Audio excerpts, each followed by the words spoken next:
G'day everyone, welcome back. And we are here again in the Rebel base, Obi-Too, just starting out, doing the tutorials at the beginning. Where you put things doesn't really matter. And again, don't use your crystals if you can avoid it. They'll come in really handy later on for getting a third repair droid. But it does mean it's going to take a little bit longer to do things.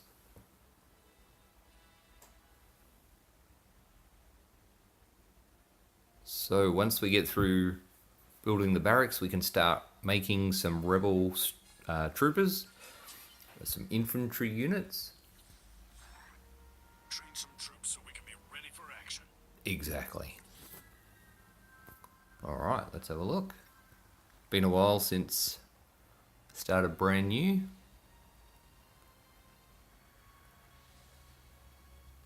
Alright, so we'll build a few of these. And we're not going to finish them off quickly, even though it would be nice. So we've got a minute 31, then we can start doing some attacks.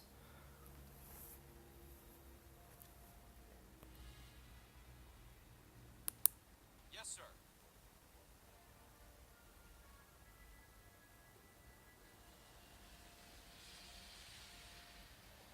And of course, brand new base, so we haven't joined a squad yet. I highly recommend at the early stages of the game getting into a squad, looking around, see if you can find one that's active. If you join one that's only got 3 or 4 players, they can't do wars. You need a minimum of 15 players to do wars.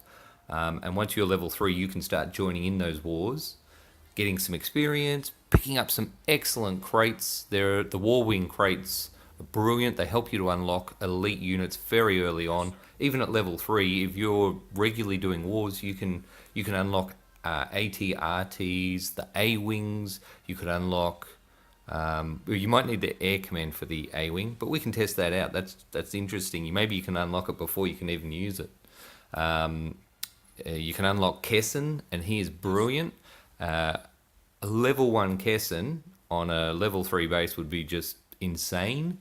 You could snipe squad centers.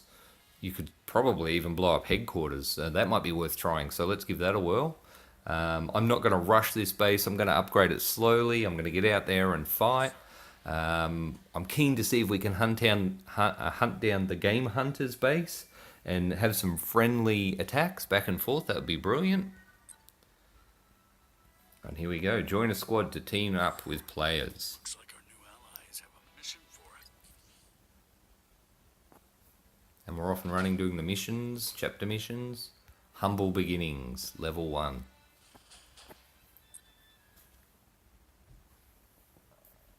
Okay, looks like a pretty easy base. Womp Rats. And you can pretty much just drop your troops anywhere on these first few chapter missions. They're just so easy. In fact, I'm going to try it. I'm going to drop them recklessly, all with abandon, all over the base, just in silly places, and see what happens. If it fails, you just reset, build them again, and go again. But you're so overpowered at the start, so that you can learn how to play and how to use all the units, that the first few chapter missions are no test whatsoever. They're just in there to get you getting used to dropping troops. As you can see, I put them all over the place and cleared it very quickly, killed everything, and I don't think we even lost a single unit. Moving forward, when they get a little trickier, I'm going to start dropping them with some strategy and show you some things like how to retask a turret, so that you can change what it aims at. Rapid fire turrets, for example, will shoot at whatever is closest, unless there is a special unit like a healing unit in the background. And you can use that to your advantage, so that you can even fight up a few levels against tougher turrets with really weak troops.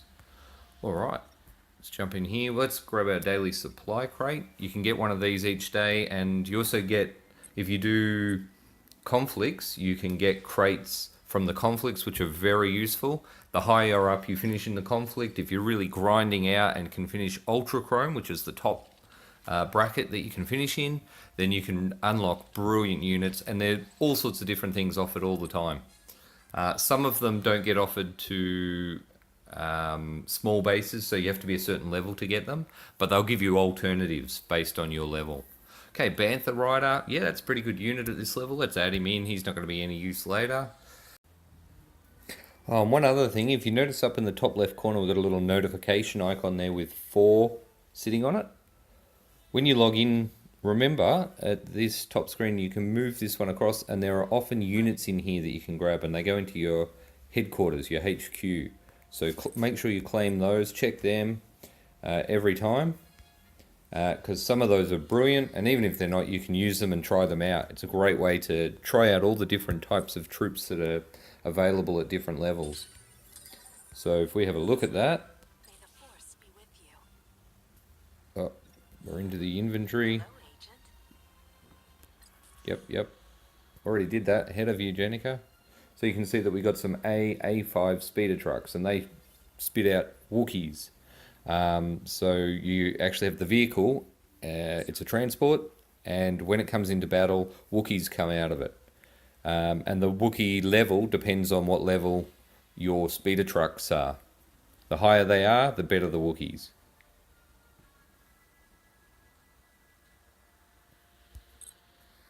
Alright, how are we doing? We've got 9 and 1. We're almost there.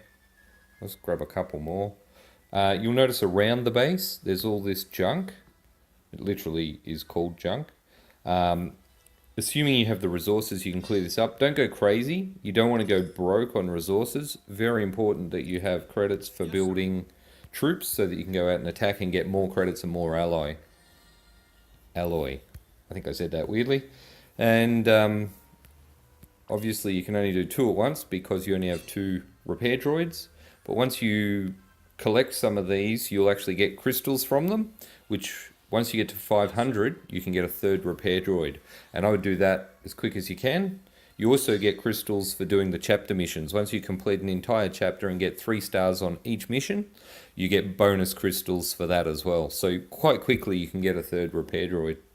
And that's one of the things that I would make your focus very early on, because the 3rd repair droid lets you upgrade your base much quicker and will let you be more competitive. Also very good for war in terms of getting your defenses upgraded, and later on when you're level 6 you can get a droidicar, a sentinel, which is an awesome unit, rolls across the base, it defends your base, and you can use it for attack. Once you get to level 6 you can get that, but you need to keep repairing it if it gets damaged, which you need a repair droid for as well. Okay, I think we've got enough. Let's go do an attack. I'll just queue up some more building here, so that after the attack we have some more. Let's get in and attack our first Imperial enemy base. Unless it forces us not to. Ready for action. Okay. Back we go. Find a poor unfortunate soul, for we will clear his base. Oh, what a pity it's not Game Hunter. It's going to take us a while to find him, I suspect. There are lots and lots of players out there. But you can see this guy has a lot of resources. So this is a real player. And there's a very good chance that he has troops in that squad center. So there's 2 things that we could do here. We could tackle the squad center first, or we could leave it to last. Now, it's sitting next to the HQ, so I'm going to go for it first. This is high risk, high reward strategy. Anything in there? Nothing in there, we're good. We'll throw the Bantha in against the turret. And now we're going to retask this turret. You can see that we're shooting the first one. I'm going to zoom in on this. You can see that he's dying. If I put one closer, a rapid fire turret will now retask to the next guy.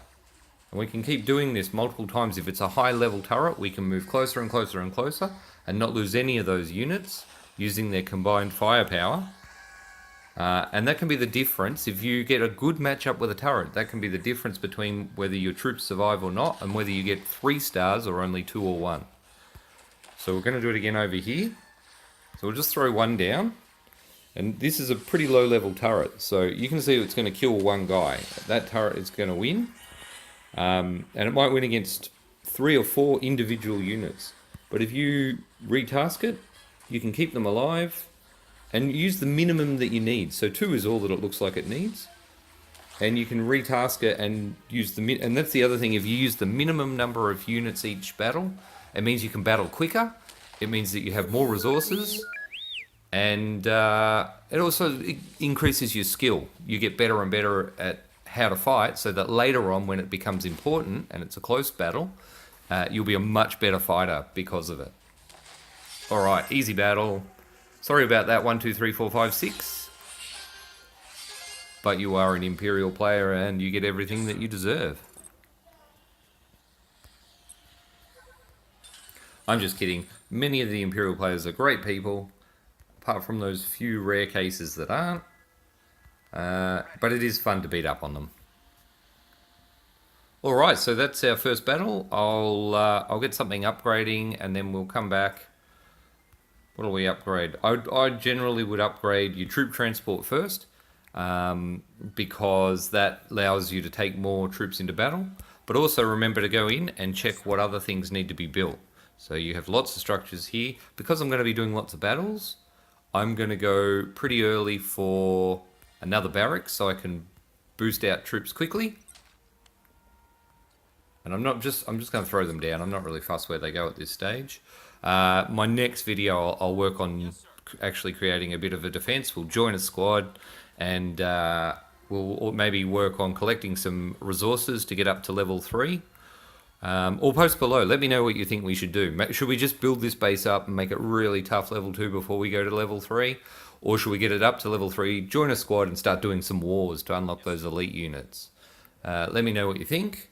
There are some people who create bases, and they kind of game the system by not upgrading many of the things, any of the structures. So all they do is focus on becoming a killer attacker. They don't worry about winning defenses, which is kind of counter to the way I play. I like to win defenses. I quite enjoy seeing the Imperial menace wave upon wave falling to my turrets and my defenses. But that's not how everyone plays. Some people like to create a base that is creates easy matchups, is effectively what they're doing. It's called sandbagging, or it's one of the terms used. And they keep everything low, their structures low, so that their base score, which is the calculation used to determine who you match against, or one of the metrics, and they keep that low so that they always get easy opponents. I don't think that's what we perhaps are best to do. I like to go out and actually compete against people who are equal or even tougher, and teach them why rebels are better than Imperial players. But let me know below and we'll get this base cranking. Alright guys, catch you soon.